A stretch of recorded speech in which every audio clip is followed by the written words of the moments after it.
Once a pioneer, always a pioneer. Hello students, welcome in Pioneer classes. तो NEET 2025 के result में हमारे यहाँ से स्टेट रैंक 1 अनन्या देवनाथ का हुआ है। तो आज हमारे यहाँ पायनियर क्लासेस में आज हमारे साथ है अनन्या।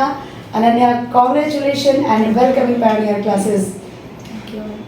तो स्टूडेंट्स, मैं आपको बताना चाहती हूँ कि अनन्या जिनका स्टेट रैंक 1 रहा नीट 2025 में और एज वेल एज उनका बायोलॉजी का हाईएस्ट स्कोर रहा है त्रिपुरा में, वो है इनका 341 और इनका परसेंटाइल रहा है 99.92।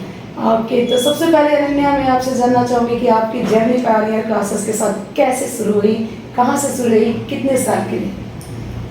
जर्नी स्टार्ट हुआ था क्लास 9 में। मैंने सर को ज्वाइन किया था पहले। उसके बाद KVPY के बैच के लिए मैंने मैम के पास पहले ज्वाइन किया था। फिर मैम के क्लासेस मुझे इतने अच्छे लगे कि मैं 10th में भी एडमिशन ली थी और सर के कहने के बाद मैंने 11th में भी 10th के साथ स्टार्ट कर दिया था, बायो भी और फिज़िक्स भी एडवांस। मतलब अनन्या ने क्लास 10 में रहते हुए ही फिजिक्स और बायोलॉजी 11th की पढ़ाई कर रही थी। ओके, और बताइए। और फिर वो क्लास 12 तक हुआ। यहाँ से मुझे सर ने और मैम ने बहुत सपोर्ट किया, लाइक बस एक टीचर के तरह ही नहीं, पेरेंट्स के बाद ही मुझे लाइक सर और मैम ने इतना सपोर्ट किया कि लाइक जब भी टेस्ट मिस होता था तो सर पूछते थे, टेस्ट में कभी कम आता था तो भी सर पूछते थे।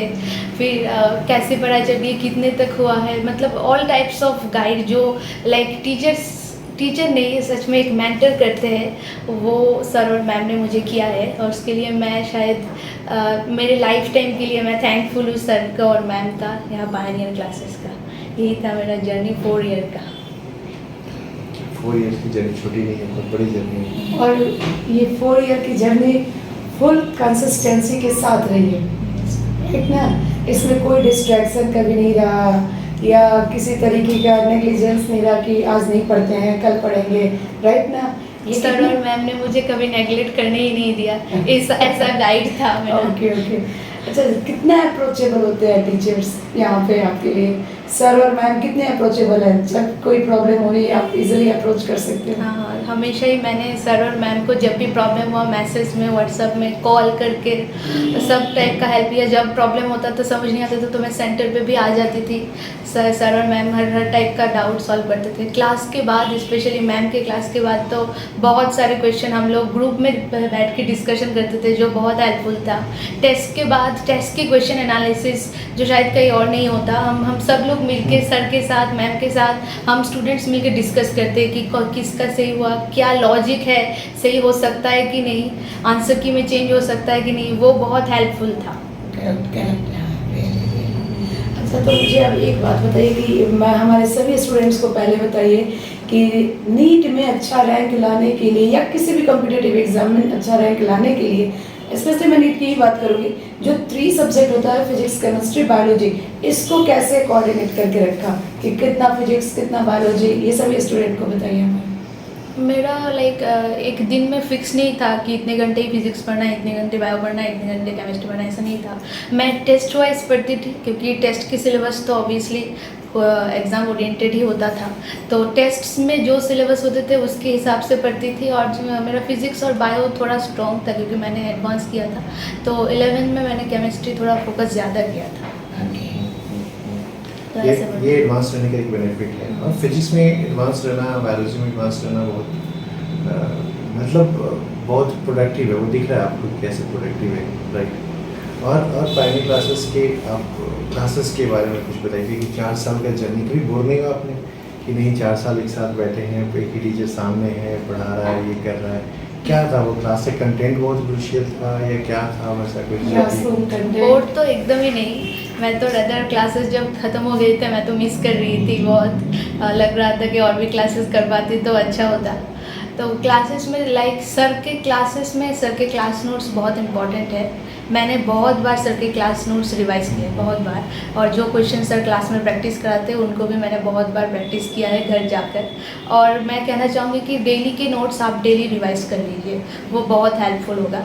वरना अगर आप 2 दिन बाद रिवाइज करेंगे तो शायद आपको वो सारे पॉइंट्स याद नहीं रहेंगे जो सर ने क्लास में बताया है। क्योंकि कभी कभार होता है कि सर कुछ बताते हैं, मैम कुछ बताती है, एक्सप्लेन करती है, वो आप क्लास में देन एंड देन लिख नहीं पाते, फिर घर जाके आपको वो लिखना पड़ता है। तो वो अगर आप सेम डे घर जाके ही रिवाइज कर लीजिए सर और मैम का नोट्स, तो वो बहुत हेल्पफुल होगा, बहुत बेनिफिशियल होगा। तो क्लास नोट्स बहुत इंपॉर्टेंट है, मैं बायो के भी, और फिर बायो के तो ऑब्वियसली इंपॉर्टेंट है ही, बायो तो आपको सीखना ही पड़ेगा। क्लास नोट्स बहुत बार रिवाइज करना, मैं फिजिक्स भी बहुत बार रिवाइज करी हूँ, मैं बता रही हूँ। और क्लास नोट्स के साथ साथ एनसीईआरटी बहुत इंपॉर्टेंट है। आप इस बार क्वेश्चन टफ हुआ है इसलिए एनसीईआरटी मिस मत कीजिएगा, एनसीईआरटी ही बेस है नीट के लिए। Correct, very good points. Base है, आप एनसीईआरटी ज़रूर कीजिएगा। एनसीईआरटी के एग्जाम्पल एक्सरसाइज बहुत इंपॉर्टेंट है, एग्जाम्पलर भी आप कर सकते हैं। तो ऐसे करती थी मैम। तो याद है एग्जाम्पल मैंने फुल लिख दिया था, तो फिजिक्स का एग्जाम्पल खरीद के लाना ही क्लास में। इवन लास्ट के टॉपिक जो है ना मॉडर्न फिजिक्स है, वो तो वो एग्जाम्पल बहुत इंपॉर्टेंट है, बहुत इंपॉर्टेंट है। एक्स्ट्रा एनसीईआरटी से बाहर भी कुछ कंसेप्ट से क्वेश्चन थे, तो वो बहुत इंपॉर्टेंट है। और बायो के एनसीईआरटी तो मैम क्लास में ही कवर अप कर देती थी, क्वेश्चन भी करवाती थी, तो एनसीईआरटी समझने में प्रॉब्लम भी नहीं होती, क्योंकि एनसीईआरटी की लैंग्वेज बायो में कभी टफ होता है, कुछ कुछ चैप्टर्स होगा, तो मैम जैसे पढ़ाती थी तो वो समझने में कोई दिक्कत नहीं होता था। तो क्लास बहुत इंपॉर्टेंट है, आप क्लासेस मिस मत कीजिएगा, क्लास नोट्स को कभी मत भूलिएगा, मतलब बहुत इंपॉर्टेंट है। तो मैं आपसे एक चीज़ पूछूँगा कि आपका इन्फॉर्मेशन बच्चों जो जूनियर्स हैं उनको बहुत इम्पैक्ट करता है, क्योंकि आजकल देख रहा हूँ ना बच्चों में बुक पढ़ने की हैबिट कम है। हमने कभी आपको मना किया कि बुक मत पढ़िए? हमने हमेशा क्या कहा कि आप बुक पढ़िए, बिकॉज की क्वेश्चन का लैंग्वेज तो एनसीईआरटी का ही फॉलो किया जाता है। इन दैट केस, और अभी के दौर में 5-6 क्वेश्चन लैंग्वेज में बच्चे फंस जाते हैं कि क्वेश्चन समझ ही नहीं पाए क्या कहा क्वेश्चन, राइट? या वो फिजिक्स का हो या बायोलॉजी का हो, इस तरीके से, राइट? तो क्लास के कंटेंट के बारे में आपने कहा कि क्लास कंटेंट बहुत क्रूशियल है, क्लास की पंक्चुअलिटी। आपने कभी कोई क्लासेस मिस किए? मुझे तो मैं बताऊँगा कुछ इंसिडेंट्स के बारे में। मिस तो शायद कभी कभार होता था कि लाइक स्कूल एग्ज़ाम होता था, बोर्ड के टेस्ट थे, तो तब क्लासेस मिस हुआ था कब कुछ। तो मैं क्या करती थी, नेक्स्ट क्लास आने के पहले क्लास का रिकॉर्डिंग ऑब्वियसली देख कर आती थी, क्योंकि मुझे पता है कि अगर मैं रिकॉर्डिंग देख कर नहीं आऊँगी तो नेक्स्ट क्लास मुझे कुछ समझ ही नहीं आएगा, और फिर उस क्लास का भी टाइम वेस्ट होगा, मुझे 2 घंटा 3 घंटा टाइम वेस्ट हो जाएगा। तो मैं अगर क्लास मिस भी होता था, मैं रिकॉर्डिंग मांग के, अगर रिकॉर्डिंग नहीं भी कभी कभार डिले हो जाता था, रिकॉर्डिंग मांग के फिर देख कर फिर क्लास में आती थी। मतलब डिस्कनेक्ट नहीं रहना टॉपिक से, राइट? क्योंकि कुछ बच्चों अभी कुछ बच्चों में ट्रेंड है कि 2 दिन क्लास में नहीं आए, बोलते हैं कि 2 दिन क्लास नहीं आया, तीसरा दिन मुझे समझ में नहीं आ रहा है। ऑब्वियस है, समझ में नहीं आएगा उनको, चाहे वो फिजिक्स हो। और ये बहुत कम टाइम का फाइट है, ये बोलो तो मैराथन है टाइप का, कि मतलब भागा भागी करना है मुझे, 100 मीटर का रेस है, 2 साल टाइम पता नहीं चलता है, राइट? क्योंकि सिलेबस खत्म भी करना है, राइट? उसको रिवीजन देना है, और भी कैसे देना है, मल्टीपल टाइम, राइट? मुझे अभी भी याद है कि मैं लास्ट में बोला था कि ये टॉपिक सब पढ़ लो सर। मतलब बहुत सारे बच्चे सोचते हैं कि पूरा 100% चीज़ें अगर वो 100% जान लें, बहुत अच्छी बात है। मतलब question superficially, that is very important point जो तुम बता सकते हो कि सिलेबस का जो इशू होता है ना, कि सुपरफिशियली पढ़ के खत्म कर दिया, हटा दिया, ठीक है मुझे आता है, टेस्ट देने बैठ गए, मॉक देने चले गए, क्या ये पॉसिबल है? नहीं, उससे तो लाइक सुपरफिशियली अगर आप पढ़ेंगे तो आपके क्वेश्चन सॉल्व नहीं होंगे, राइट? और इस साल के क्वेश्चन तो शायद आपने देखा ही होगा, कैसे conceptual, multiple concept based length questions उन्होंने पूछा, जो लाइक फॉर्मूला से कभी सॉल्व नहीं होगा। तो सुपरफिशियली पढ़ के जल्दी सिलेबस खत्म कर कोई फ़ायदा नहीं है। आप अच्छे से पढ़िए, लाइक कुछ भी बैकलॉग नहीं होना चाहिए, फिर रिविजन करने में आपको टाइम भी कम लगेगा अगर सिलेबस अच्छे से डिटेल में कवर हो जाएगा पहले से।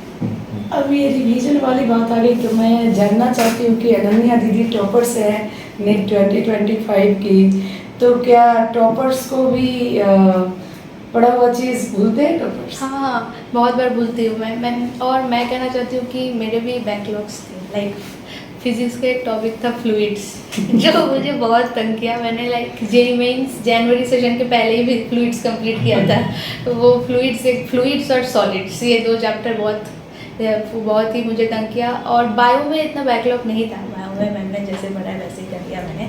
और फिर रिवीजन में हाँ भूल गई थी, बहुत कुछ ही भूल गई थी, फिर सर के वीडियो लगाकर फिर देखना, मैम को वीडियो लगा के देखना, तो ऐसे करके पढ़ती थी, लाइक इतना प्रॉब्लम नहीं होता था, लेकिन मतलब रिटेंशन पावर को कैसे मेंटेन रखा?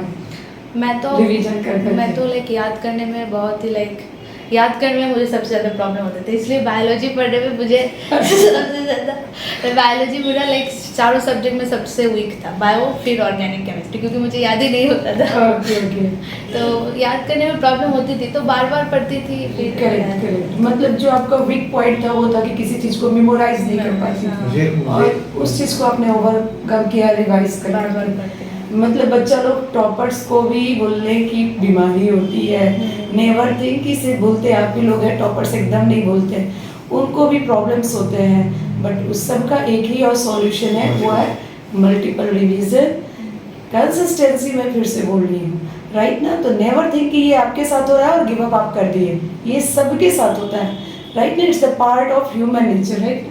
हाँ सर। नहीं, और कुछ टेस्ट के बारे में बताइए इन टर्म्स ऑफ किस टाइप का टेस्ट का सपोर्ट था, वो कितना बेनिफिशियल रहा आपकी इस टेस्ट तो journey? Through out 2 years monthly होता था, और फिर फिजिक्स का वीकली, मैम के बायो का श्रोतम, यूनिट वाइज संभवम होता था।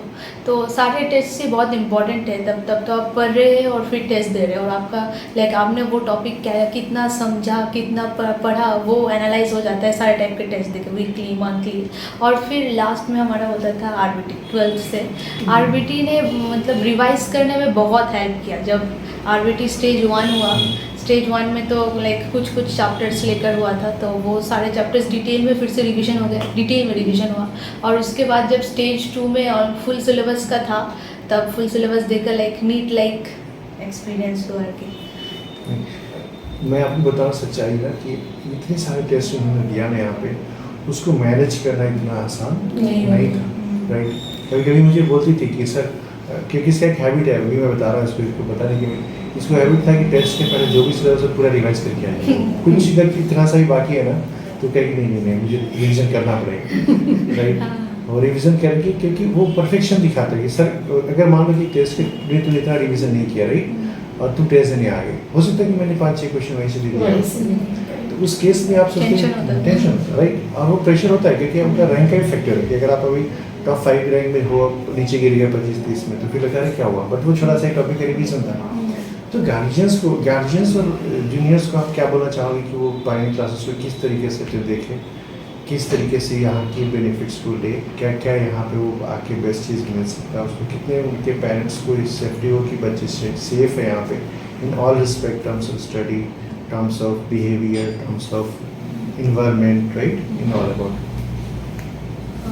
टेस्ट तो लाइक फुल रिवाइज करके हमेशा टेस्ट देना पॉसिबल नहीं होता है, कभी कभार मिस हो जाता है।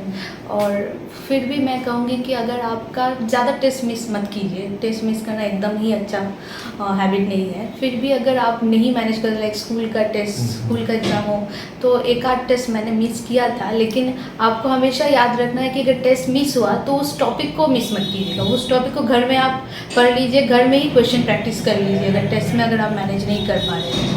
मतलब फिर भी टेस्ट मिस मत कीजिए, टेस्ट बहुत इंपॉर्टेंट है। टेस्ट में लाइक आपका एक प्रेशर रहता है कि मुझे इस टाइम में रिवाइज करना है टॉपिक को, इस टाइम में कंप्लीट करना है। फिर एक टाइमिंग का भी बात होता है, लाइक शंभवम ने हमको लेंथी क्वेश्चंस कम टाइम में प्रैक्टिस करने का बहुत बेनिफिशियल था, वरना इस साल के बायो पेपर में ये मार्क्स कभी भी नहीं हो पाता, इतना लेंथी क्वेश्चन, इनका कंसेप्चुअल क्वेश्चन था। तो टेस्ट इंपॉर्टेंट है, टेस्ट आप बिल्कुल मिस मत कीजिए। टेस्ट के पहले आप रिवाइज करके टेस्ट दीजिए, ऐसा नहीं कि आप ऐसे ही आके टेस्ट दे रहे फिर मार्क्स कम आ रहा है तो डिमोटिवेट हो जा रहे हैं, ऐसा नहीं है। टेस्ट को पढ़ के दीजिए, नेक्स्ट टाइम बेटर करने की होप रखिए, तो वो अच्छा होगा। और फिर पेरेंट्स को क्या बताएंगे, पेरेंट्स को कि पायनियर क्लासेस में वो अपने बच्चों को कितना सेफली देखते हैं? पायनियर क्लासेस में तो ऑल सॉर्ट्स ऑफ सपोर्ट आपको मिलेगा, क्लासेस, DPPs, टेस्ट्स, सब कुछ ही आपको मिल रहा है। जस्ट आपको आपके बच्चे को रेगुलरली पढ़ाना पड़ेगा। ये देखना पड़ेगा कि वो सारे क्लासेस रेगुलरली फॉलो कर रहे हैं कि नहीं, फिर क्लास नोट्स डेली के डेली रिवाइज कर रहे हैं कि नहीं, टेस्ट दे रहे हैं कि नहीं, टेस्ट में मार्क्स क्या क्या आ रहे हैं। तो वो सब पेरेंट्स को भी थोड़ा ओवरलुक करना पड़ता है। कभी कभार पेरेंट्स ये देखते नहीं कि मतलब ऐसे ही स्टूडेंट्स आ रहे जा रहे हैं ट्यूशन क्लासेस में, मार्क्स क्या मिल रहा है, वो टेस्ट सीरियसली दे रहे हैं कि नहीं।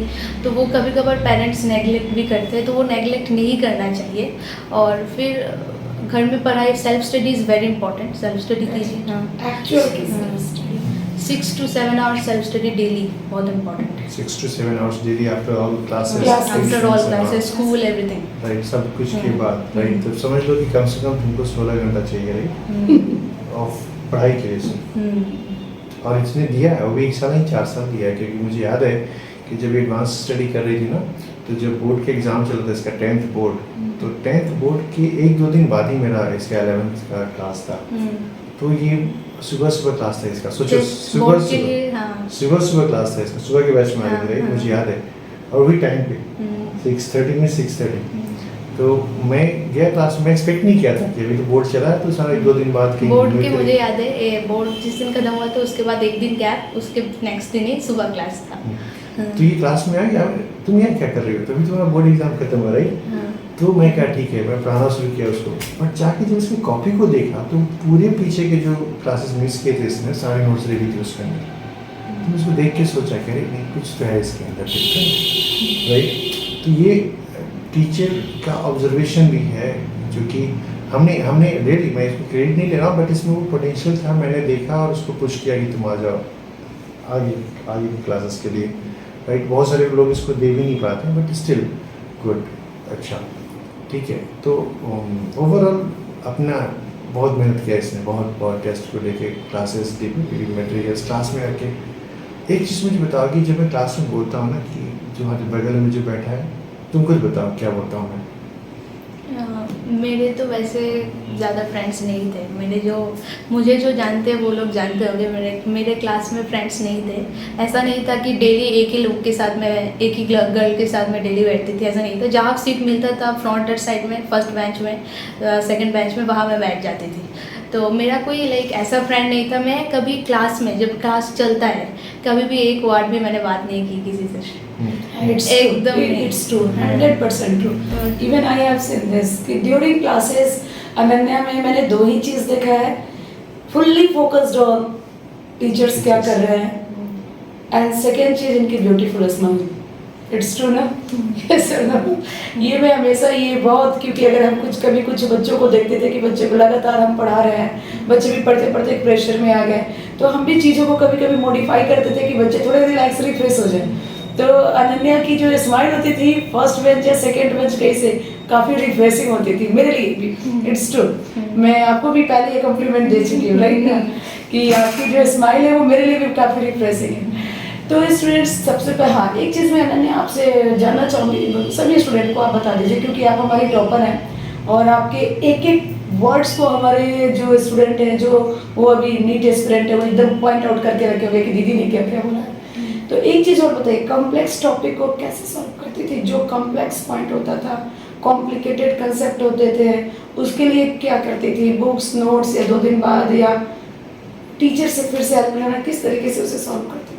पहले तो मैं कहूँगी कि जब कॉम्प्लेक्स टॉपिक जब स्टार्ट होगा, मतलब सर व मैम जब कुछ पढ़ाते हैं, तो आपको क्लास के पहले भी पता होता है कि सर आज ये पढ़ाने वाले हैं, मैम आज ये पढ़ाने वाली, तो आप पहले से ही वो टॉपिक पढ़ के आएंगे।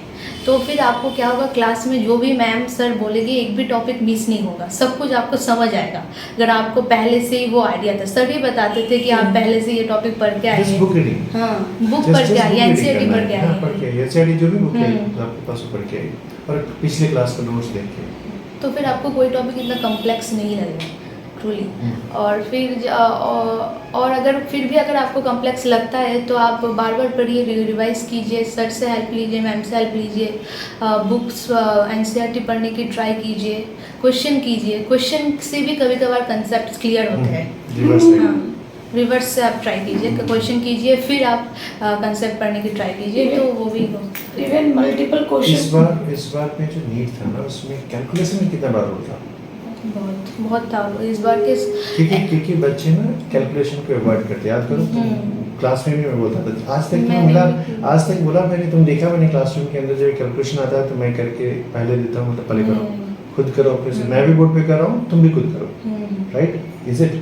हमेशा मैं क्या बोलता हूँ, मैं कर रहा हूँ बोर्ड पे, तुम भी खुद करो और मैच करो कि यस आंसर मैच किया, हाँ फाइन, कैलकुलेशन मैच किया, तो ये कितना इंपॉर्टेंट है।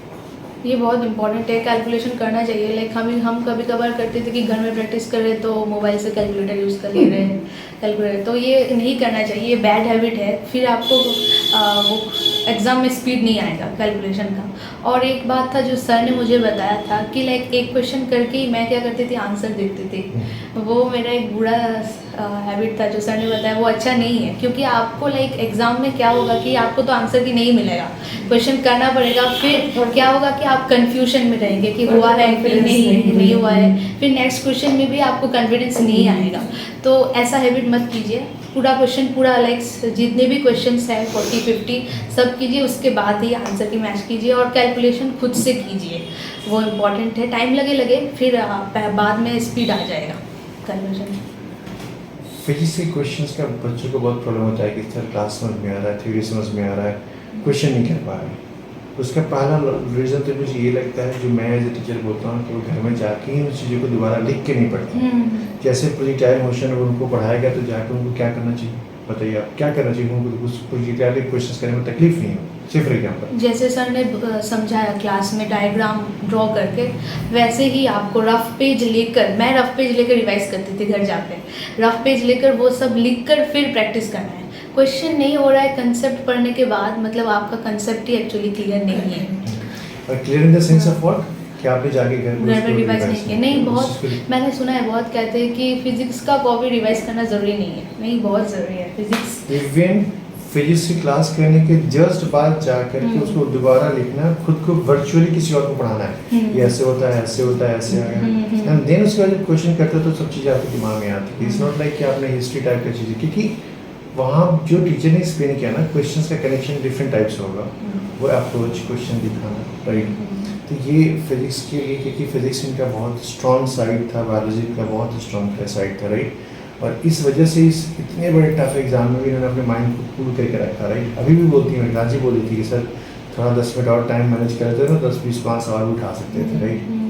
तो वो बताइए कि टेस्ट में क्या इम्पोर्टेंट है कि बच्चों को ये चीज़ की लास्ट में तकलीफ नहीं हो अभी से ही। जैसे हमारा आरबीटी कल से स्टार्ट हुआ है, 29 जून से स्टार्ट हुआ है, तो बच्चों को क्या उसमें आप बोलना चाहेंगे बच्चे इसको, ये प्रॉब्लम उनके लिए नहीं हो। दो अगले साल का एग्ज़ाम एग्जैक्टली इतना टफ नहीं होगा, बट फिर भी अब तो इतना उस तरीके से प्रिपेयर करना, क्या बोलना चाहेंगे उनको?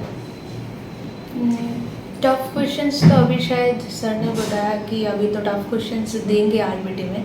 तो अगर लाइक आपको ट्राई करना है और अगर नहीं हो रहा है तो लाइक घर में जाके फिर उसको नोट डाउन कर लेना है, जो भी आपका मिस्टेक्स हुआ है, वो आपके टॉपिक्स वीक है वैसे आपको वर्कआउट करना है।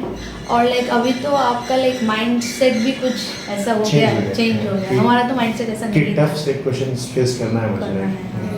अच्छा, हाँ। मुझे एक बात और बताइए, आरबीटी का जो पैटर्न है हमारा कि पहले 11th के सिलेबस, फिर 12th के सिलेबस, फिर मिक्स, इसमें बहुत सारे सुनने को मिलता है कि 11th के साथ 12th का सिलेबस देना चाहिए बच्चों को, ऐसा क्या है? या फिर जिस पैटर्न में हम लोग जाते हैं तो उसका फ़ायदा क्या है कि 11th पहले, फिर बिकॉज 12th पढ़ाई चल रही थी, वहाँ पे मंथली टेस्ट चल रहा होता है हमारे क्लासरूम में, और आरबीटी में आप 11th रिवाइज करते हैं, इसका बेनिफिट क्या है? लाइक होता है कि लाइक 11th में बहुतों का अच्छा सा नहीं, लाइक पहले मतलब फर्स्ट टाइम वो लोग एंट्रेंस के लिए पढ़ रहे हैं या पर क्लास में आ रहे हैं, तो 11th में बहुत सारे स्टूडेंट्स के कुछ बैकलॉग्स हो जाता है। तो फिर 12th आपने सुना होगा लाइक रिलेटिवली इजी है 11th से, लगता है एक्चुअली, क्योंकि वो मतलब वो उसका यूज टू हो गया है वो स्टूडेंट। तो आप जब 12th के साथ 11th फिर से रिवाइज करेंगे तो लास्ट में आपका प्रेशर नहीं होगा, क्योंकि देखा जाता है कि 12th तो अच्छे से हो जाता है लेकिन 11th नहीं होता, 11th रह जाता है, बहुत कुछ टॉपिक्स भूल भी जाते हैं हम लोग। तो जब आप पहले से ही 11th रिवाइज करना स्टार्ट कर देंगे तो एक साथ 11th 12th अच्छे से रिवाइज हो जाएगा फिर से, तो लास्ट में आपका प्रेशर नहीं पड़ेगा, लास्ट में आपको सब कुछ याद रहेगा और फिर मल्टीपल टाइम्स आप कम समय में रिवाइज कर सकते हैं। अच्छा, मेरा एक बार होता है कि आपके बायोलॉजी टीचर जैसे मैम है, उनका रोल कितना इम्पोर्टेंट है एज ए बायोमेंटर कि वो क्लास में, मैं जो पॉइंट बता रहा हूँ कि वो क्लास में सारी चीज़ को पढ़ाते, नोट कराते, हाईलाइट कराते, राइट। और कुछ ऐसे सेक्शन जहाँ पे आपको खुद ही करना पड़े, तो उसका इम्पैक्ट है केमिस्ट्री फिजिक्स में होता है कि अगर क्लास में टीचर आपको सब कुछ करा के देता है तो आप फिजिक्स केमिस्ट्री कितने ईजी में करते हो। और बायोलॉजी अगर आपको खुद से रेडी करना पड़े तब जाके क्या फिजिक्स केमिस्ट्री में तकलीफ होती है, टाइम सेव नहीं करते। बायो अगर मैम जैसे नोट बना देती है, फिर एनसीईआरटी के इम्पोर्टेंट पॉइंट्स हाईलाइट करा देती है कि इस लाइन से कैसे क्वेश्चंस हो सकते हैं, अगर ये क्लास में हो जाए तो लाइक फिजिक्स केमिस्ट्री के लिए घर में ज़्यादा टाइम मिलता है। और फिजिक्स केमिस्ट्री ऐसा नहीं है कि क्लास में करा देने से ही हो जाएगा, फिजिक्स केमिस्ट्री खुद से भी प्रोडक्टिव होना पड़ेगा। हाँ, लेकिन बायो का ये एडवांटेज है कि मैम जैसे पढ़ाती है, अगर आप ऐसे फॉलो करें तो घर में जस्ट आपको बायो याद रखना है, बस और कुछ नहीं, खुद से और कुछ प्रिपेयर नहीं करना है, बस याद रखना है, मैम के नोट्स को याद रखना है। जैसे है लाइक एक वो कहते हैं ना इमेज मेमोरी जो होता है वो कर लेना है, वो फिर एनसीईआरटी हाइलाइट्स भी है, इंपॉर्टेंट पॉइंट्स वो कर लेना है, फिर बस बायो इतना ही सफिशिएंट है। उसके बाद आप बाकी के टाइम फिजिक्स केमिस्ट्री जो रिलेटिवली टफ है वो आप कर सकते हैं। गुड। अब मैम कुछ तो हमारी अनन्या का जैसे अपना देखिए कुछ बहुत अच्छा पॉइंट अनन्या ने बताया कि डे टू डे स्टडी करना ज़रूरी होता है। क्वेश्चन लेन दिया गया फिर भी एनसीईआरटी छोड़ना मत पढ़ना, एनसीईआरटी पढ़ना बहुत ज़रूरी होता है। और इन्होंने एक और भी बहुत अच्छी पॉइंट ऐड की कि अगर test by chance school exam के कारण स्किप भी करते हो तो उसका पढ़ाई, उसके सिलेबस को पढ़ना मत छोड़ना, उस पेपर को बाद में लेकर प्रैक्टिस करना नहीं छोड़ना, राइट ना। तो ये सभी स्टूडेंट्स पायनियर्स को मैं बोलना चाहूँगी, या जो भी स्टूडेंट्स हमें देख रहे हैं, जो हमें फॉलो करते हैं, कि बेटा टॉपर्स बनना किसी कॉम्पिटिटिव एग्ज़ाम में स्कोर करना आसान नहीं होता है। टॉपर्स भी बहुत हार्ड वर्क करते हैं, वो सिर्फ इंटेलिजेंट नहीं होते हैं। आप देखिए इन्होंने एक बहुत अच्छी बात की कि इनका वीक पॉइंट बायोलॉजी था, चीज़ों को मेमोराइज करना, लेकिन इन्होंने अपने वीकनेस को ओवरकम किया, उसको कंपेयर किया, राइट ना। ये सभी स्टूडेंट के लिए इनकी जो वीकनेस थी इन टर्म्स ऑफ याद नहीं कर सकते, हाँ, उसमें ये हाईएस्ट बायोलॉजी इनको बहुत आता है बट याद करना इनका वायलेंट। तो इन्होंने क्या किया, मुझे जेनेटिक्स अच्छा लगता था, जो सॉल्विंग था। इनको क्या था कि उन्होंने क्या आइडिया बनाया कि इमेज प्रॉपर्टी लिखाओ, एक पेज में क्या क्या है सारी इमेज बना के अपने दिमाग में रखते हैं। मैं क्लास में भी करता हूँ, मेरा भी है इस टाइप का कि इमेज प्रॉपर्टी बहुत इंपॉर्टेंट है।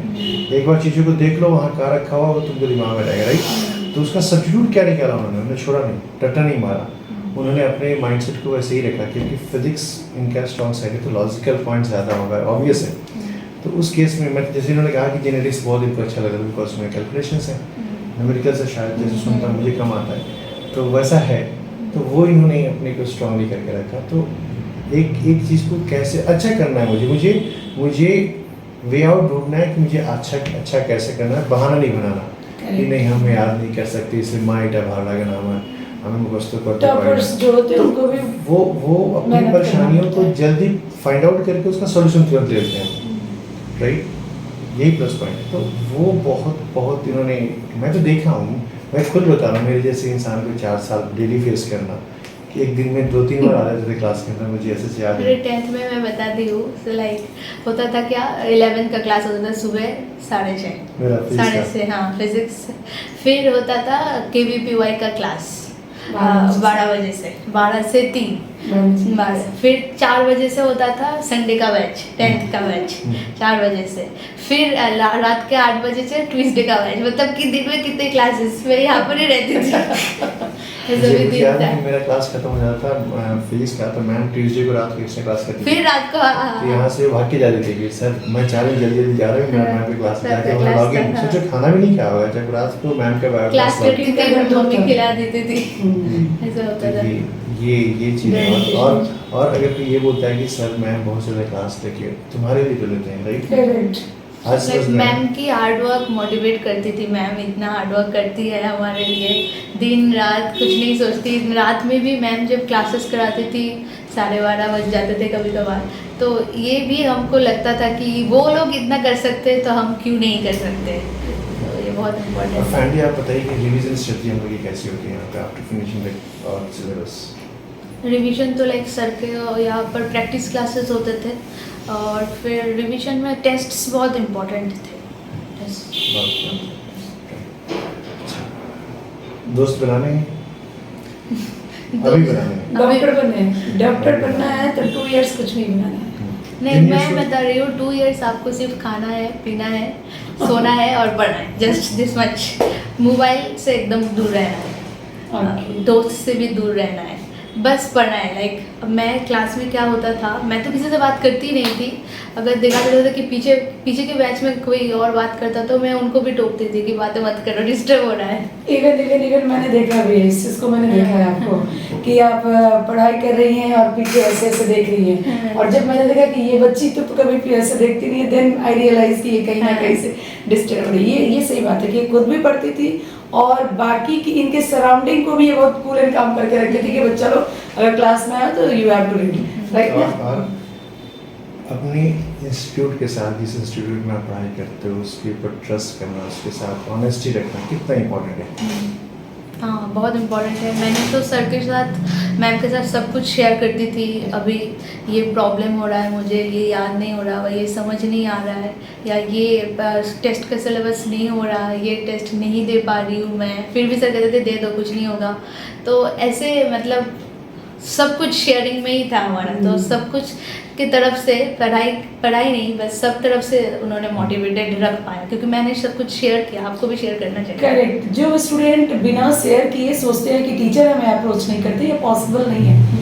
आपको अगर हम डायरेक्ट अप्रोच करते हैं तो बहुत ऐसे स्टूडेंट फिर इसको मन कर लेते कि सर मेरे से ही क्यों पूछ रहे हैं, मैम मेरे से ही क्यों पूछ रही है। स्टूडेंट, ये आपके साइड का पार्ट है, ये आपका पार्ट है कि अगर आपको कहीं प्रॉब्लम हो रही है आप डायरेक्ट टीचर को अप्रोच कीजिए, राइट ना। वहाँ अगर आपको टीचर नहीं बता रहे देन हम कहेंगे कि वो सिस्टम का फॉल्ट है। बट यहाँ पे अगर कोई भी स्टूडेंट हमें अप्रोच करता है हम उसको 100% अपना देना चाहते हैं, राइट ना।